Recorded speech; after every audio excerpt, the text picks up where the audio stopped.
स्वागत है आपका एनबीएस पॉडकास्ट के नए एपिसोड में और शुरू करते हैं आज का किस्सा। वो कहते हैं कि डॉक्टर भगवान का दूसरा रूप होते हैं। अगर भगवान के बाद कोई जान बचा सकता है, हालांकि सब कुछ तो भगवान के हाथ में होता है, लेकिन कह सकते हैं कि भगवान ने जो अपनी ड्यूटी है वो असिस्ट कर देते हैं डॉक्टर को, और काफ़ी हद तक डॉक्टर जितना हो सकता है अपनी कोशिश करके जान बचाते हैं।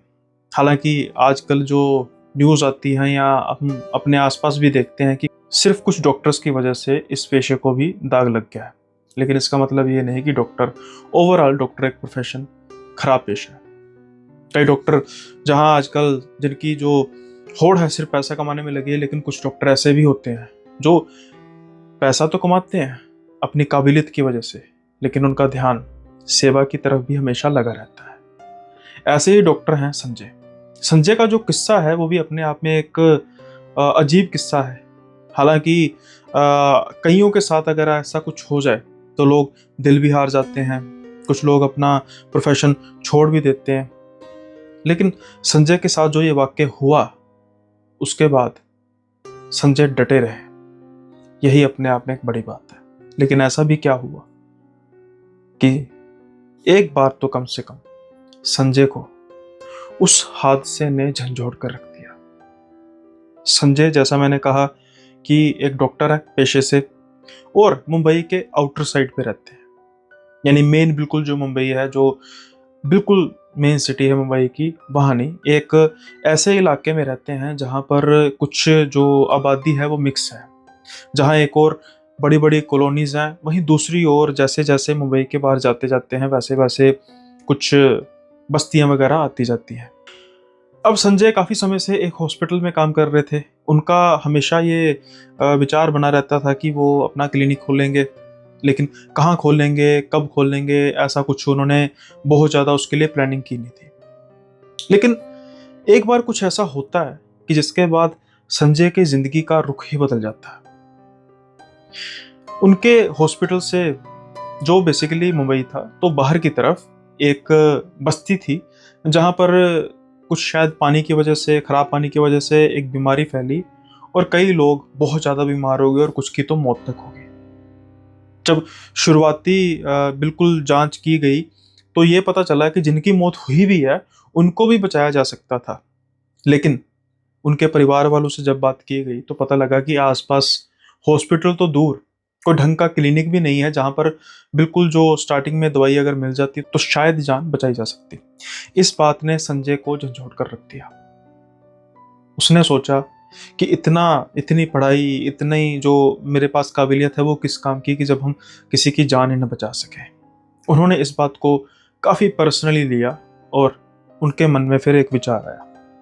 जैसा मैंने कहा था कि कब बनाना है, कहाँ बनाना है, इसकी प्लानिंग तो की नहीं क्लिनिक, लेकिन शायद ये हादसा देखने के बाद उनके दिमाग में कब, कहाँ, इस बात की जो कन्फ्यूज़न थी वो ख़त्म हो चुकी थी, क्योंकि अब वो चाहते थे कि वो इसी बस्ती के आसपास अपना क्लिनिक बनाएंगे।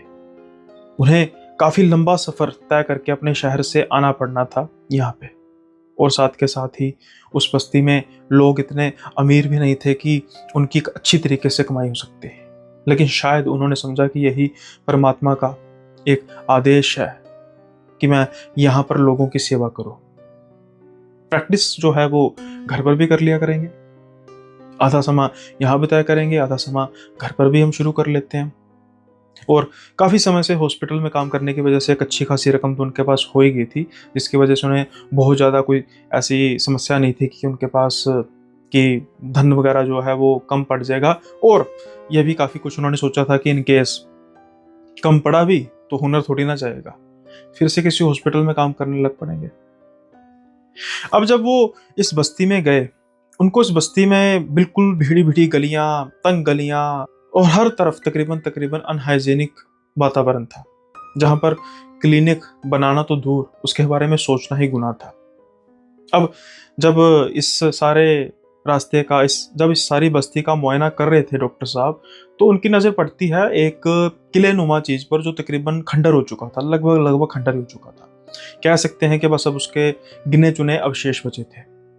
वहां पर जो वो खंडर था उसके साथ ही ना कुछ 4 से 5 शॉप्स थी जो देखने में पक्की लग रही थी और वहाँ पर कुछ साफ सफाई थी। हालांकि वो बस्ती के बिल्कुल पास ही था, मतलब मेन बस्ती में नहीं था और बिल्कुल पास ही था बस्ती के। तो यूँ कह सकते हैं कि आसानी से अप्रोच हो सकती है बस्ती को। अब ये शॉप्स वगैरह देखते हैं तो पूछते हैं किसी से, तो कहते हैं कि भाई रेंट पर वगैरह चढ़ी हैं, कोई बंद किसी कारण से है या रेंट पर चढ़ी नहीं। तो जिस आदमी से बात करते हैं वो कहता है कि अरे डॉक्टर साहब वहाँ पर रहने दो, मैं और कोई जगह देख लेता हूँ। तो डॉक्टर साहब अब 2 सवाल पूछते हैं कि पहली बात कि भाई और तो सारी जगह देख ली, बची क्या गया है। दूसरी बात, इसको क्यों रहने दे, मुझे तो सबसे सही जगह बस्ती में यही लगी है। अब वो आदमी कहता है कि अरे डॉक्टर साहब ये ना किले के पास है, तो इसलिए फिर यहाँ पर बस पता नहीं किसी ने बना दिए थे, उसको भी पता नहीं था, और जब से ये दुकानें बनी है ना तब से बंद ही हैं। तो डॉक्टर साहब कहते हैं तो किले के पास है तो फिर क्या हो गया। अब वो आदमी हैरानी से डॉक्टर साहब की तरफ देखता है और कहता है कि डॉक्टर साहब आपको नहीं पता ये जो किला है ये भूता किला है, श्रापित किला है। तो डॉक्टर साहब हंस के कहते हैं अरे भाई साहब क्या बात कर रहे हो, मैं यहाँ पर लोगों की सेवा करने की सोच रहा हूँ। मैं सोच रहा हूँ कि भाई कमाई हो ना हो बात की बात है, लेकिन कम से कम एक सहूलत तो मिलेगी, प्राइमरी जो मेडिकल सर्विसेज है आपको मिलेगी, और आप पहले ही शुरू होने से पहले ही ये भूत वगैरह की बातें शुरू करने लग पड़े। तो वो आदमी कहता है कि डॉक्टर साहब आप मानते नहीं उनको। डॉक्टर साहब कहते हैं कि ये मायने नहीं रखता कि मैं मानता हूँ या नहीं मानता हूँ, मायने ये रखता है कि मैं किसी के काम आ पा रहा हूँ या नहीं आ पा रहा। और जिस जगह की आप बात कर रहे हो, जो ये खंडर की आप बात कर रहे हो किले की, मुझे तो ये अब किला भी नहीं लग रहा, ये तो तकरीबन खंडर ही बन चुका है। और भाई मैंने कौन सा यहाँ पर रुकना है, मैं तो शाम के समय में वापस चला जाया करूंगा। अब वो आदमी जो है वो काफी कोशिश करता है कि वो बात करे कि भाई आप इसको ना लो, लेकिन दूसरी जगह थी भी नहीं, ये भी सस्ता। तो जो भी मालिक था उससे बात की जाती है, वो तो खुश होना ही था कि भाई उसकी कई देर से पड़ी हुई बंद एक दुकान, या कहें कि जो सेट ऑफ शॉप्स था उसमें से 2 दुकान जो हैं वो डॉक्टर साहब हायर कर लेते हैं, क्योंकि छोटी दुकान थी तो ये बीच में से एक दरवाज़ा निकाल के प्रॉपर उसको क्लिनिक बना लेते हैं। अब क्लिनिक कुछ समय बाद जब बिल्कुल अच्छे तरीके से रेनोवेट हो जाता है, क्लिनिक शुरू हो जाता है। शुरू शुरू में लोग जो थे वो तो बिल्कुल ही नहीं आते थे, डर था, उस किले की तरफ तो कोई जाता ही नहीं था, और वो जो क्लिनिक था बिल्कुल किले के पास था, या कह सकते हैं कि उसकी खंडरनुमा दीवार के साथ ही सटा हुआ था। अब धीरे धीरे जब लोगों को परेशानी हुई, जहाँ एक और उन्हें काफ़ी दूर जाना पड़ता था, वहीं अब जब वो बिल्कुल पास क्लिनिक था, परेशानी ज़्यादा होती, धीरे धीरे लोग उनके पास आना शुरू हुए, और जब उनको अच्छे रिजल्ट मिलने शुरू हुए तो नेचुरली बात है कि लोग अपनी दुख तकलीफों को दूर करने के लिए उनके पास आने लगे। ऐसे ही धीरे धीरे क्लिनिक उनका चल पड़ा। अब डॉक्टर साहब जो है वो तकरीबन तकरीबन शाम के 6-7 बजे तक अपने क्लिनिक से फ्री हो जाते थे, क्योंकि उनको तकरीबन घंटे भर का सफ़र तय करके अपने घर भी जाना होता था। और जैसा मैंने कहा कि लोग तो दिन में नहीं आते थे, तो शाम तो बड़ी दूर की बात है, रात तो बड़ी दूर की बात है। अब जब लोग आना शुरू हुए भी, वो भी दिन के समय में ही आते थे। जैसे ही 5-6 बजते थे तो बिल्कुल जो क्लिनिक है वो सूना हो जाता था, और जो इन्होंने कंपाउंडर वगैरह या सहायक वगैरह जो भी रखा हुआ तो वो भी 6 बजे बिल्कुल एग्जैक्ट वहाँ से चला जाता था। तो इसलिए डॉक्टर साहब के रुकने का कुछ ज़्यादा था नहीं। अब धीरे धीरे ये रूटीन चलती जा रही थी। डॉक्टर साहब तो लगभग भूल ही चुके थे कि किसी ने कहा था कि डॉक्टर साहब ये जो किला है श्रापित है। ना ही कभी उन्हें ऐसा महसूस हुआ उस किले के आसपास कभी कि कुछ उन्हें पैरानॉर्मल लाइक चीज़ कुछ जो उन्हें महसूस हुई हो। तो टाइम निकलता जा रहा था। अब मुंबई और उसके आसपास दिन हो चुके थे बरसातों के शुरू, और जो भी मुंबई या फिर महाराष्ट्र के उस साइड पे रहते हैं, आप सबको पता ही होगा कि जब बरसातें पड़ती हैं तो कितनी तेज बरसातें होती हैं। आज पहली दफा जब बरसात हुई 5 बजे, 6 बजे, 6 बजे कुछ बरसात रुकी। डॉक्टर साहब अपना बैग उठाते हैं और चलने की सोचते हैं, लेकिन उसी समय झमाझम बारिश होना शुरू हो गई। बारिश इतनी तेज थी कि डॉक्टर साहब ये महसूस करते हैं कि शायद गाड़ी पर भी ना जाया जा सके, इतनी तेज बारिश थी। तो वो सोचते हैं कि भाई मुझे ज़रूरत ही क्या है रिस्क लेने की, अपना क्लिनिक है, जब बारिश थमेगी तब चले जाएंगे। अब डॉक्टर साहब बारिश थमने का इंतज़ार करने लग पड़े। बारिश लगातार पड़ती जा रही थी। इसी वजह से डॉक्टर साहब सोचते हैं कि भाई कुछ एंटरटेनमेंट का जो है वो बंदोबस्त किया जाए। तो OTT वगैरह खोलते हैं और कुछ वेब सीरीज़ वगैरह देखनी शुरू कर देते हैं, और उसमें इतना खो जाते हैं कि उनका ध्यान ही नहीं जाता कि बारिश तो रुक चुकी है, लेकिन वो अपना वेब सीरीज देख रहे थे। लगभग रात के 9:30 हुए होंगे कि अचानक से जो क्लिनिक है उसके जो शीशे का दरवाज़ा है उसको कोई नॉक करता है। तब अचानक से डॉक्टर साहब का ध्यान टूटता है। वो पहले घड़ी की तरफ देखते हैं तो समय जो हुआ होता है वो तकरीबन 9:30 के आसपास का हुआ होता है। बाहर देखते हैं एक आदमी खड़ा था जो नॉक किए जा रहा था। उसके पीछे का जो बैकग्राउंड यानी कि जो बाहर का इलाका था वहां से पता लग रहा था कि बारिश रुक चुकी है। डॉक्टर साहब अपने माथे पर हाथ मारते रहे, यार देखते देखते याद ही नहीं रहा कि समय कहाँ गया और बारिश कहाँ गई। खैर वो जल्दी से उठते हैं, दरवाज़ा खोलते हैं और जो आदमी सामने खड़ा था देखने में वो काफ़ी हताश, जैसे अपने जीवन की जंग हार चुका हो ऐसा लग रहा था। अब वो पूछते हैं कि हाँ जी बताइए बाबा क्या बात है। तो वो कहते हैं कि डॉक्टर बाबू मेरी बेटी बड़ी बीमार है, आप कृपया करके जरा उसे देखाइए। डॉक्टर साहब फिर से घड़ी देखते हैं, 9:45 होने को थे। एक मन में तो उनके विचार आता है कि ये तो मेरे समझ जाने का था, लेकिन जिस काम से वो यहाँ पर आए थे वो काम तो यही था, लोगों की सेवा करना। कहते हैं जी बताइए कहाँ जाना है। तो वो इशारा करता है उस किले की तरफ। डॉक्टर साहब उसकी तरफ बड़ी हैरानी से देखते हैं और वो कहते हैं कि किले की तरफ। तो वो आदमी कहता है जी जी ये किले की दीवार की दूसरी तरफ ही मेरा घर है। अब डॉक्टर साहब को बड़ी हैरानी होती है कि अच्छा उस तरफ भी घर है, मैंने तो कभी इसके बारे में ना देखा है ना सुना है। खैर उनको कुछ ज़्यादा वो एतराज़ नहीं करते और उनके साथ चल पड़ते हैं। बारिश रुक चुकी थी, डॉक्टर साहब गाड़ी की तरफ बढ़ते हैं तो वो आदमी कहता है नहीं नहीं डॉक्टर साहब थोड़ी सी दूरी है तो पैदल चलकर चला जाएगा। डॉक्टर साहब कहते हैं चलो ठीक है, ऐसी बानी थोड़ी सी वॉक हो जाएगी। अब डॉक्टर साहब कुछ आगे चलते हैं, कुछ 700-800 मीटर, तो जैसे ही किले की दीवार टर्न होती है तो आगे उन्हें एक थोड़ी सी रोशनी दिखाई देती है। जो घर था वो बना तो पक्का था लेकिन कुछ छोटा था। अब ये देखकर भी डॉक्टर साहब हैरान होते हैं कि तकरीबन सारी बस्ती में जो छतें हैं वो बड़ी देखने में ही जैसे हट जैसी और कच्ची कच्ची छतें लगती हैं। ये दूर से लग रहा था कि पक्की छत है और वो भी बस्ती के बाहर। खैर ये धीरे धीरे उस आदमी के साथ उस घर की तरफ बढ़ते जा रहे थे। अब जब ये उस घर के अंदर आते हैं तो देखते हैं कि पहले जो मेन लॉबी है उसके साथ एक सामने कमरा है। तो वो आदमी इशारा करता है कि वहाँ पर मेरी बेटी जो है वो आराम कर रही है, तो आप देखिए मुझे उसकी हालत सही नहीं लग रही।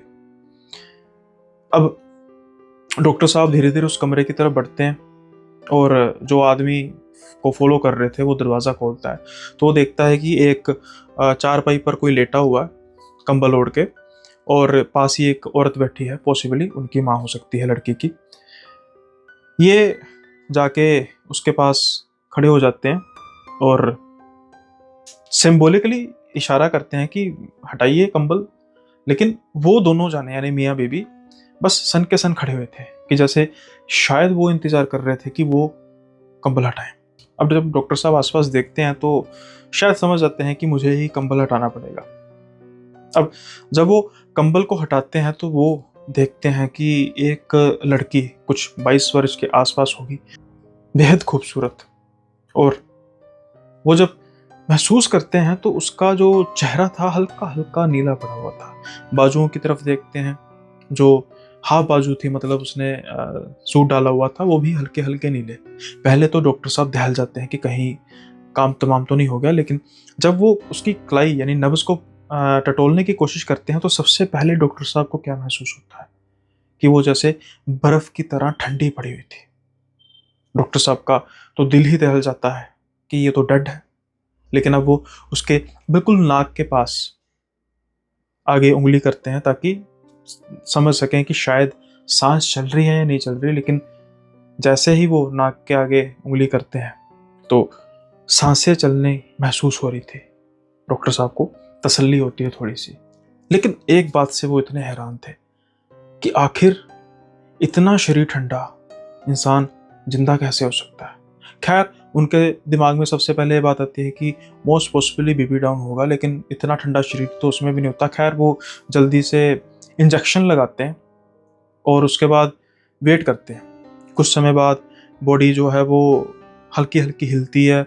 हाथ लगा के देखते हैं तो जो शरीर है पहले से ठीक था।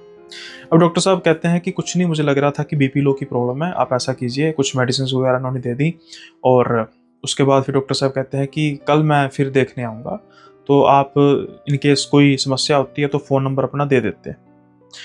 इसके बाद डॉक्टर साहब चले जाते हैं अपने घर की ओर, यानी पहले क्लिनिक जाते हैं, वहाँ पर गाड़ी पर बैठते हैं और घर की ओर चल पड़ते हैं। रास्ते में रह रहकर डॉक्टर साहब को उस लड़की की शक्ल बार बार चाहते ना चाहते हुए भी नजर आ रही थी। शायद वो अट्रैक्ट हो चुके थे, नहीं मालूम, लेकिन दूसरी बात जो उनको चिंता सता रही थी कि आखिर एक जिंदा आदमी इतना ठट्टा कैसे हो सकता है, मुर्दा ही ऐसे हो सकता है। खैर, अब यही सोचते सोचते डॉक्टर साहब घर पहुंच चुके थे, खाना वगैरह खाते हैं और उसके बाद अगले दिन की तैयारी। अगले दिन भी वो अपने क्लिनिक आते हैं। आज उनका ध्यान कहीं दूसरी तरफ ही था, या यूं कहें कि उसी कल वाली रात की बात पर था। रह रहकर उस लड़की का चेहरा उनको उनकी आंखों के सामने आ रहा था। आज मरीजों की संख्या कुछ ज्यादा थी, क्योंकि बारिश वगैरह होने की वजह से वायरल कफ वगैरह सब कुछ था, तो डॉक्टर साहब को इतना टाइम नहीं मिला कि वो जो कंपाउंडर है उससे भी बात कर सकें, सहायक से भी, कि भाई वो घर है, उसके बारे में कुछ पता है। हालांकि जितना समय फ्री होते दिमाग में उनके वही बात घूमती रहती, लेकिन जैसे ही 6 बजे वैसे ही सहायक तो चला गया, बारिश फिर से शुरू हो चुकी थी। आज डॉक्टर साहब को कुछ जाने की जल्दी थी नहीं, क्योंकि डॉक्टर साहब को ये लग रहा था कि शायद वो आदमी फिर 9 साढ़े 9 बजे के आसपास ही आएगा। ऐसे ही हुआ। बारिश रुकने के बावजूद डॉक्टर साहब गए नहीं क्लिनिक से, और तकरीबन 9 सवा 9 बजे के आसपास वो आदमी फिर से आ गया। अब ये कल की तरह वापस से उस घर जाते हैं। रास्ते में बात करते जाते हैं कि कुछ तबीयत में फर्क पड़ा, तो डॉक्टर साहब की तरफ देख के वो आदमी कहते हैं कि डॉक्टर साहब शायद पूरी तरह नहीं। डॉक्टर साहब हंस के कहते हैं कि अरे भाई नहीं, कुछ समय लगेगा, चलो देखते हैं आज क्या जो इम्प्रूवमेंट क्या है। अब डॉक्टर साहब ठीक कल की तरह ही उस घर में दाखिल होते हैं। उनके पिता दरवाज़ा खोलते हैं, वैसे ही उनकी माँ बैठी हुई थी, और अब वो दोबारा से कंबल को खुद ही हटाते हैं। उन्हें पता था कि भाई ये कार्य मुझे करना पड़ेगा।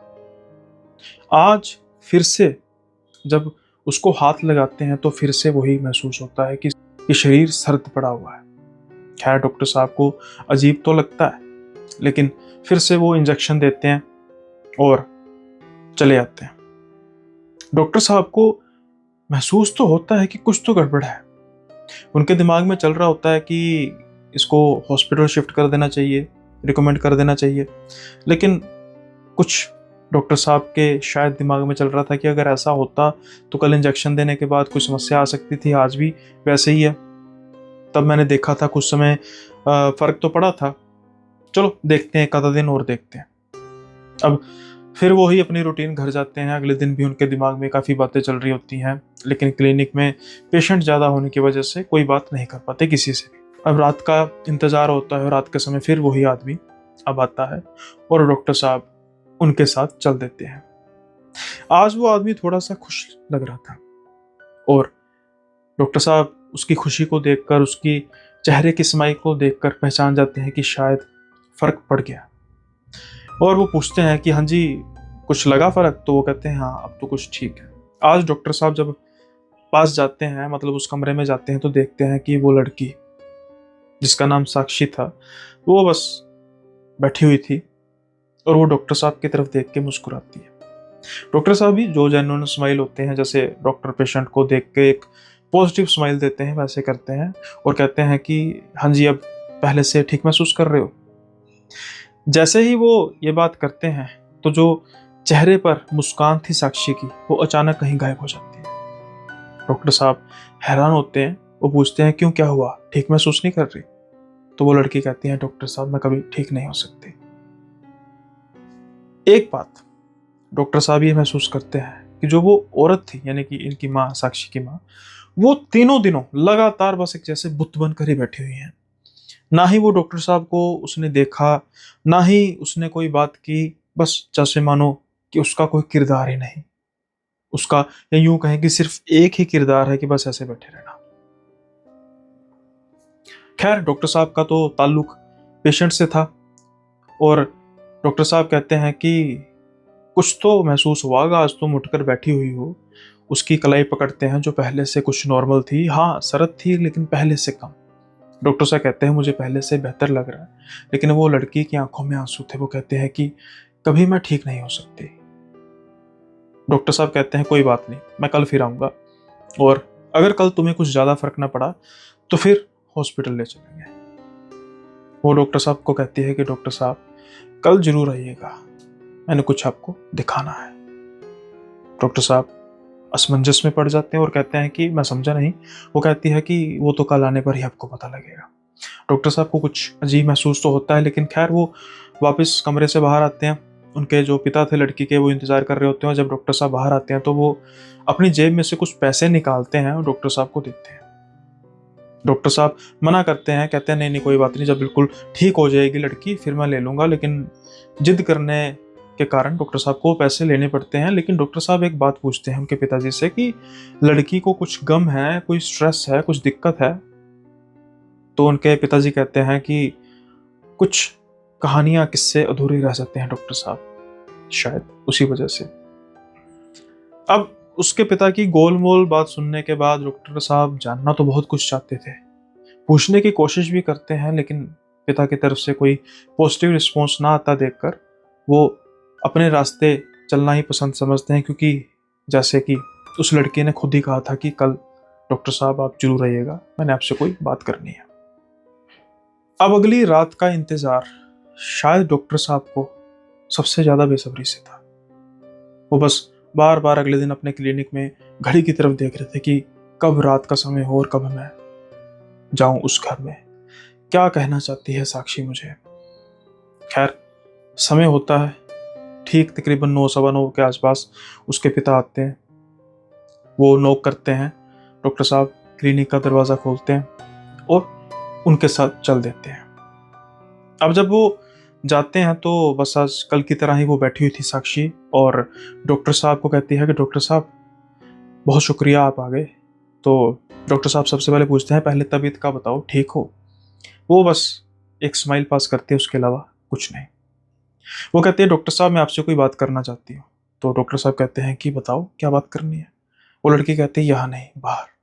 तो डॉक्टर साहब कहते हैं कि आप ठीक नहीं हो, तो ऐसे में आपका बाहर जाना मुनासिब नहीं है। लेकिन वो लड़की कहती है कि नहीं कोई बात नहीं, मैं कुछ आपको दिखाना चाहती हूँ, अब वो तो यहाँ पर नहीं दिखाया जा सकता। खैर डॉक्टर साहब उसकी बात मानकर उसको उठाते हैं और वो लड़की अब धीरे धीरे चलना शुरू कर देती है। एक बात डॉक्टर साहब जरूर महसूस करते हैं कि उसकी बॉडी अभी भी नीली पड़ी थी। डॉक्टर साहब को कुछ आशंका होती है कि एक बॉडी नीली पड़ी है यानी कि शायद कोई जहर का असर है, कुछ है, लेकिन समझ नहीं आ रहा था कि आखिर दिक्कत क्या। शायद डॉक्टर साहब को इस बात के बारे में यकीन था कि आज वो लड़की कुछ अपने बारे में बताएगी। अब डॉक्टर साहब जब बाहर घर के जाते हैं तो वो ये पाते हैं कि उसके पिता कहीं पर नहीं थे, और आज उस कमरे में उसकी माँ भी नहीं थी। खैर डॉक्टर साहब चलना शुरू करते हैं। अब वो लड़की उन डॉक्टर साहब को उस किले की तरफ लेकर जा रही थी। धीरे धीरे बात करते हुए डॉक्टर साहब कहते हैं कि तुम्हारे पिता काफी चिंतित थे तुम्हें लेकर। लड़की कहती है साथ के साथ कि नहीं, उन्हें क्या चिंता होगी, अगर उन्हें कुछ चिंता होती तो ये नौबत नहीं आती। शायद डॉक्टर साहब को कुछ समझ आ रही थी कि कुछ ना कुछ बाप बेटी में परेशानी है इसकी वजह से, लेकिन अभी पूरी कहानी तो उस लड़की यानी साक्षी ने बताई ही नहीं थी। धीरे धीरे वो किले की यानी खंडर की तरफ चलती जा रही थी, और जब वो जैसे ही खंडर के अंदर पहुंचते हैं तो वो देखते हैं कि खंडर के अंदर एक झोंपड़ी टाइप था कुछ, और उस झोंपड़ी की लाइट जल रही थी। डॉक्टर साहब तो ये देख के हैरान हो जाते हैं और सबसे पहले पूछते हैं अच्छा एक किले में भी कोई घर है? तो वो लड़की कहती है जी हाँ, एक ही घर था, मेरे कहने का मतलब है। डॉक्टर साहब कहते हैं ओके, तो आप क्या दिखाना चाहती हो? तो लड़की कहती है कि मैं आपको इस घर में लेके जाना चाहती हूँ। डॉक्टर साहब कहते हैं कि कुछ मतलब पेशेंट वगैरह है? तो वो लड़की कोई रिस्पॉन्स नहीं देती, डॉक्टर साहब की बाजू पकड़ती है। आज जब वो पहली बार डॉक्टर साहब की बाजू पकड़ती है उसका सर्द हाथ डॉक्टर को अंदर तक उसका सर्द हाथ डॉक्टर को अंदर तक से हिला देता है, बकौल डॉक्टर साहब जैसे किसी मुर्दे ने हाथ पकड़ लिया। अब डॉक्टर साहब उसको हटा तो सकते नहीं थे, तो डॉक्टर साहब धीरे धीरे उसके साथ चलना शुरू कर देते हैं। वो लड़की कुछ समय बाद उस घर के पास पहुंचती है डॉक्टर साहब के साथ और दरवाजा खटखटाती है। दरवाजा जब खुलता है तो एक बूढ़ी औरत होती है जो साक्षी की तरफ देख के आंखें नीचे कर लेती है। वो कहती है कि आंटी, केशव यहीं पे है? तो वो औरत नीची आंखों के साथ ही कहती है कि हाँ, वो बस सो रहा है। साक्षी कहती है कि मैं उसके पास जाना चाहती हूँ। तो वो औरत धीमी सी आवाज में कहती है कि हाँ बेटिया, जाओ। अब वो इशारा करती है डॉक्टर साहब को हाथ का कि आप भी बढ़िए। डॉक्टर साहब दूसरे कमरे की ओर जा रहे थे, साथ के साथ साक्षी भी थी। अब जैसे ही वो कमरे के अंदर एंटर करते हैं, छोटा सा कमरा, बारिश होने की वजह से पानी टिप टिप कर रहा था, यानी कि बिल्कुल कच्चा घर था, झोंपड़ी। वहां पर एक बेड पर कोई लेटा हुआ था, जैसे बिल्कुल कंबल ओढ़कर, जैसे साक्षी थी। अब साक्षी धीरे धीरे उसके पास जाती है और वो कंबल पीछे कर देती है, और जैसे ही कंबल वो पीछे करती है तो डॉक्टर साहब के पैरों तले जमीन खिसक जाती है, क्योंकि उनके सामने कोई मरीज या पेशेंट नहीं बल्कि एक लाश पड़ी थी। उसकी छाती के पास खून बह रहा था, शरीर उसका लगभग लगभग नीला पड़ चुका था। डॉक्टर साहब अचानक से झटके से पीछे होते हैं और ये कहते हैं, ये क्या है साक्षी, ये कौन है? तो साक्षी कहती है कि ये केशव है। तो डॉक्टर साहब कहते हैं कि अरे ये तो मर चुका है। अब वो साक्षी की तरफ देखते हैं, उसकी आंखों में आंसू साफ तौर पर झलक रहे थे। वो कहती है, हाँ मुझे पता है डॉक्टर साहब, और आप जानते हो इसको किसने मारा है? डॉक्टर साहब साक्षी की तरफ देखते हैं और साक्षी कहती है, मेरे बाप ने। अब डॉक्टर साहब काफी हैरानी से साक्षी की तरफ देख रहे थे और ये सोच रहे थे कि एक इंसान जो देखने में इतना भोला भाला लग रहा है, उसने एक मर्डर किया। साक्षी कहती है कि डॉक्टर साहब आप बाहर आ जाइए। तो डॉक्टर साहब कहते हैं, पुलिस को तो इन्फॉर्म करो, ये अब तो इससे शायद अचानक एक चीज डॉक्टर साहब सोचते हैं, ये कहते हुए कि लाश देखकर लग रहा है कि कुछ दिन तो हो गए हैं, ह्यूमस है, बदबू तो आनी चाहिए थी, बदबू क्यों नहीं आ रही लाश से? खैर, इतना भी सोचने का शायद वक्त नहीं था। अब वो साक्षी फिर डॉक्टर साहब की बाजू पकड़ती है, डॉक्टर साहब को उस खोली से बाहर ले जाती है। डॉक्टर साहब ये बात महसूस करते हैं कि जैसे ही वो बाहर जाते हैं, दरवाजा खोली का बंद हो जाता है, लेकिन वो बूढ़ी औरत तो आसपास भी नहीं थी।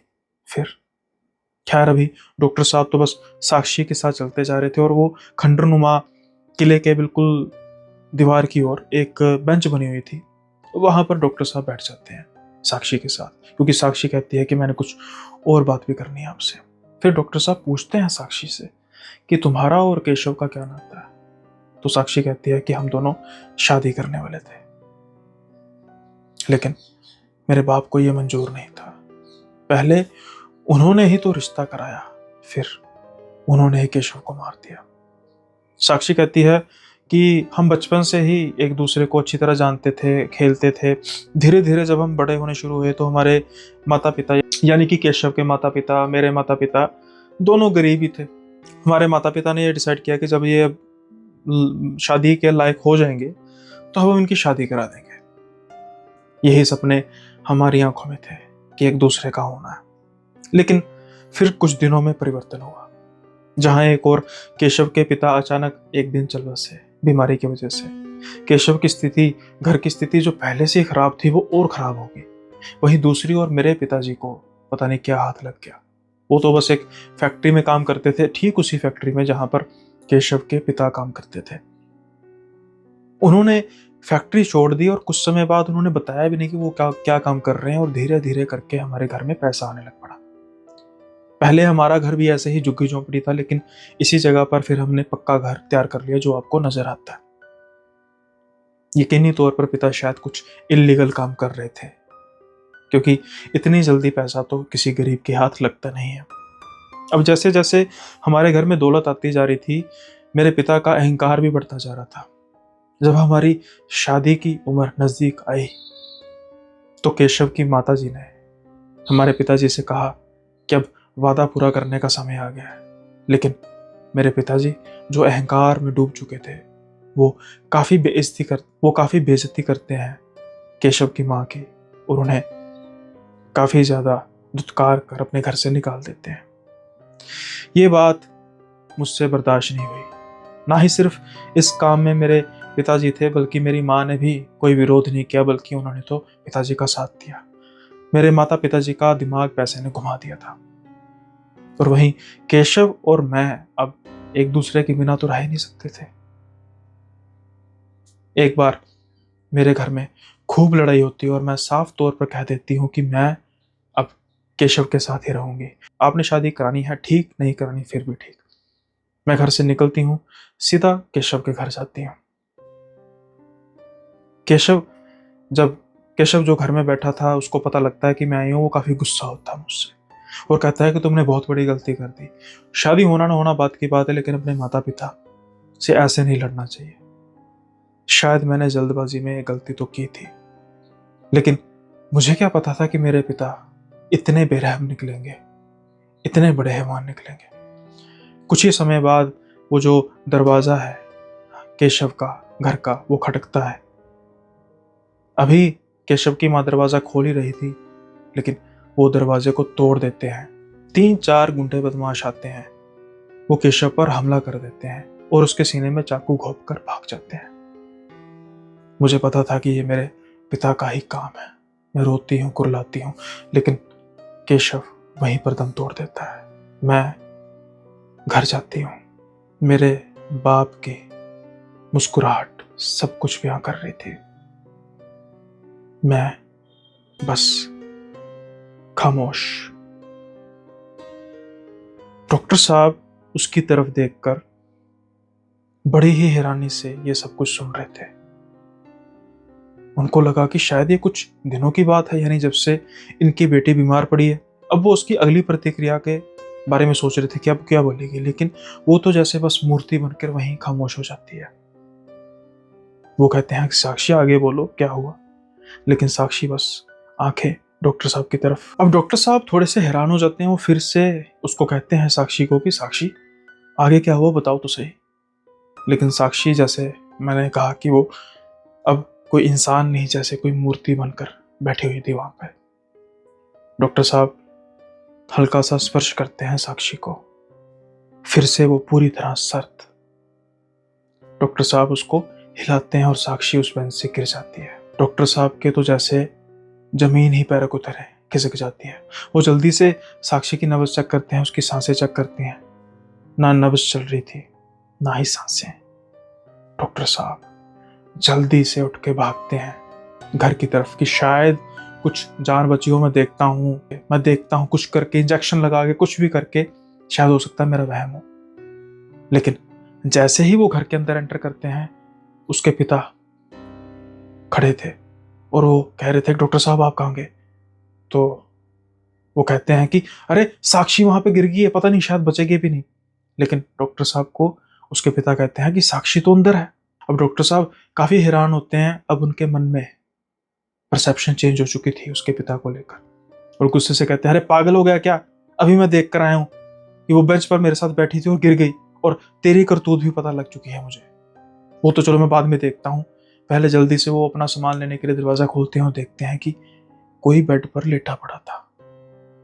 डॉक्टर साहब पीछे देखते हैं उसके पिता की तरफ, वो बिल्कुल काम होकर खड़ा हुआ था। डॉक्टर साहब कांपते हाथों से उसका कंबल पीछे करते हैं और देखते हैं कि साक्षी मुर्दा पड़ी हुई थी। अब उसकी माँ भी वहां पर बैठी थी। वो हैरानी से उसकी माँ की तरफ देखते हैं। आज उसकी माँ में बदलाव था, और वो ये था कि उसका चेहरा नीला पड़ा हुआ था। वो डरते डरते उसके पिता की तरफ देखते हैं और वो भी बिल्कुल नीला पड़ा हुआ था। ये कैसे हो सकता है? साक्षी अभी कुछ ही मिनट पहले वहां पर पड़ी थी, अब यहां पर है। डॉक्टर साहब को कुछ ठीक नहीं लगता। जल्दी से वो अपना बैग उठाते हैं, उस घर से बाहर भागते हैं। अचानक उनके मन में आता है कि मैं देखूं जरा बेंच पर, यानी बेंच के पास कोई पड़ा है। वो जल्दी से फिर उस किले की तरफ जाते हैं। वहां पर साक्षी नहीं थी। अचानक उनका ध्यान उस झोंपड़ी की तरफ जाता है। अब वहां पर कोई लाइट नहीं जल रही थी।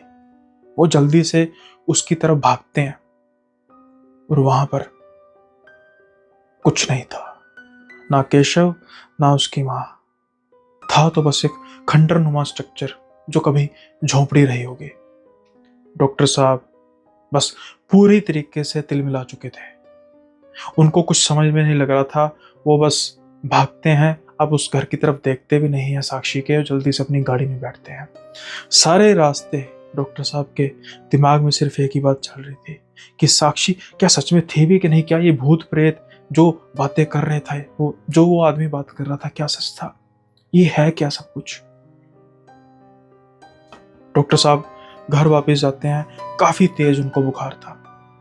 रातों रात वो फोन कर देते हैं अपने सहायक को कि भाई मैं कल नहीं आ पाऊंगा, और चाबियां उसके पास भी होती थी, तो जो भी है हल्का फुल्का देख ले।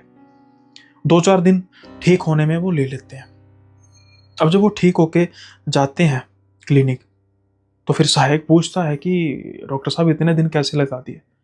तो डॉक्टर साहब उसको कहते हैं कि साक्षी कौन है ये बता। जैसे ही डॉक्टर साहब साक्षी का नाम लेते हैं, तो जो क्लिनिक जो कंपाउंडर था वो अचानक से गंभीर हो जाता है। तो कहता है कि आप साक्षी के बारे में कैसे जानते हैं डॉक्टर साहब? तो डॉक्टर साहब उसको सारा किस्सा बताते हैं कि ये सब कुछ हुआ। वो डॉक्टर साहब को कहता है कि डॉक्टर साहब 1 मिनट मेरे साथ चलिए। डॉक्टर साहब कहते हैं कहाँ? वो कहता है चलिए तो सही। जब डॉक्टर साहब उसके साथ चलते हैं, तो अब वो धीरे धीरे उसी घर की तरफ बढ़ रहे थे जो साक्षी का घर था। वो देखते हैं कि नजारा ही बिल्कुल उल्टा हुआ है। वो घर बिल्कुल खंडर हुआ है। डॉक्टर साहब कंपाउंडर की तरफ देखकर कहते हैं ये कैसे हो सकता है? अभी कुछ ही दिन पहले तो ये घर बिल्कुल ठीक था। डॉक्टर साहब जल्दी से दरवाजा उसका खोलते हैं जो भी भिड़ा हुआ था, और देखते हैं वो कमरा, एक टूटा हुआ बेड, धूल ही धूल, इसके अलावा कुछ भी नहीं। डॉक्टर साहब आज फिर पूरी तरीके से तिलमिला चुके थे। उन्हें तो समझ ही नहीं लग रहा था कि ये दरअसल हुआ क्या है। किसी तरीके से वो खुद को संभालते हैं। कंपाउंडर उनको लेके जाता है क्लिनिक, पानी वगैरह पीते हैं, चाय वगैरह पिलाते हैं। फिर कंपाउंडर कहता है कि डॉक्टर साहब आपको कहा था ना लोगों ने कि ये किला श्रापित है, ये भूतिया है। शायद अब आपको तसल्ली होगी, आपको विश्वास आ गया होगा। इसलिए तो मैं 6 बजते ही यहाँ से चला जाता हूँ, क्योंकि आज भी कहते हैं भटकती हैं रूहें उनकी जो कभी इस किले के पास रहते थे। डॉक्टर साहब कहते हैं कि तुम्हारा मतलब? वो कहता है कि जी हाँ, मेरा मतलब है साक्षी, उसके माता पिता केशव और उसकी माँ। डॉक्टर साहब पूछते हैं कि क्या हुआ था? तो फिर बताता है कंपाउंडर की बात काफी पुरानी है डॉक्टर साहब। केशव और साक्षी दोनों आपस में प्यार करते थे। ये सब कुछ डॉक्टर साहब को पता है, बकौल उनके की साक्षी की आत्मा ने सब कुछ बता दिया था। डॉक्टर साहब कहते हैं कि इसके बाद क्या हुआ? कहते हैं जब साक्षी को पता लगा, सहायक ने बताया कि हाँ उसके पिता ने ही हत्या की है। साक्षी कुछ नहीं किया उसने, ना ही वो अपने पिता से लड़ी, माता पिता से लड़ी, कुछ नहीं उसने किया, बस वो खामोश हो गई। लेकिन उसकी खामोशी किसी आने वाले तूफान का इशारा था। ऐसा तूफान जिसने 2 घर तबाह करने थे। केशव की मौत का सदमा ना सहते हुए उसकी मां तो कुछ ही दिनों में चल बसी। लेकिन अब बारी थी साक्षी के माता पिता की। एक दिन उसके घर भीड़ लगी हुई थी। पता लगा कि साक्षी ने अपने माता पिता को जहर देकर खुद भी जहर खा लिया है और उसकी मौत हो गई है। उसकी मौत से साक्षी कुछ दिन पहले बीमार चल रही थी। उसके पिता ने कोशिश की, काफी अच्छे डॉक्टर बुलाए, लेकिन साक्षी को फर्क नहीं पड़ रहा था। फिर उसके बाद साक्षी के पता नहीं मन में क्या आया, और उसने तीनों को यानी खुद को भी मिलाकर जहर दिया और अपनी जीवन लीला समाप्त कर दी। आज भी उसके पिता की आत्मा भटकती रहती है अपनी बेटी के इलाज के लिए। और साक्षी भी शायद उसी रूप में उसी घर में वास करती है और उसकी माँ हमेशा उसके पास। जैसा आपने कहा, डॉक्टर साहब पूरी तरीके से अंदर से हिल चुके थे कि पिछले कुछ दिनों से वो आत्माओं से भेंट कर रहे थे, आत्मा को इंजेक्शन लगा रहे थे, आत्माओं से ही पैसे लिए और आत्मा को ही लाशें देखी, यानी केशव और साक्षी।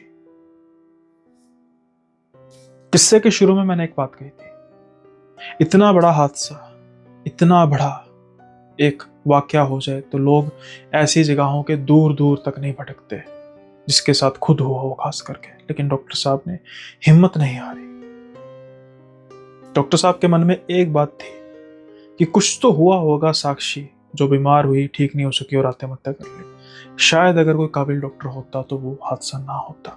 जो उसके पिता ने किया वो उसके कर्म, कानूनी कार्रवाई, कुछ बात की बातें, उन्होंने उस क्लिनिक को नहीं छोड़ा।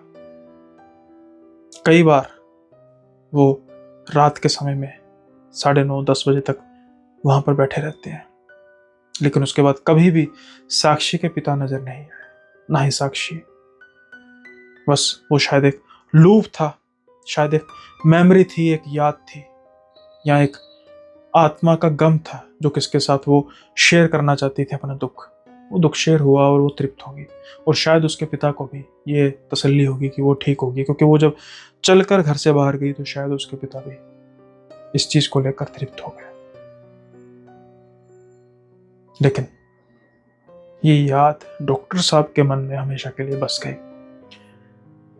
उम्मीद करता हूँ ये किस्सा आपको पसंद आया होगा। पसंद आया तो लाइक, शेयर, सब्सक्राइब करना मत भूलिएगा। साथ के साथ ही कमेंट में फीडबैक जरूर दीजिएगा। इसी के साथ ही मिलेंगे अगले एपिसोड में नए किस्सों के साथ। तब तक के लिए बाय बाय, अपना ख्याल रखिएगा।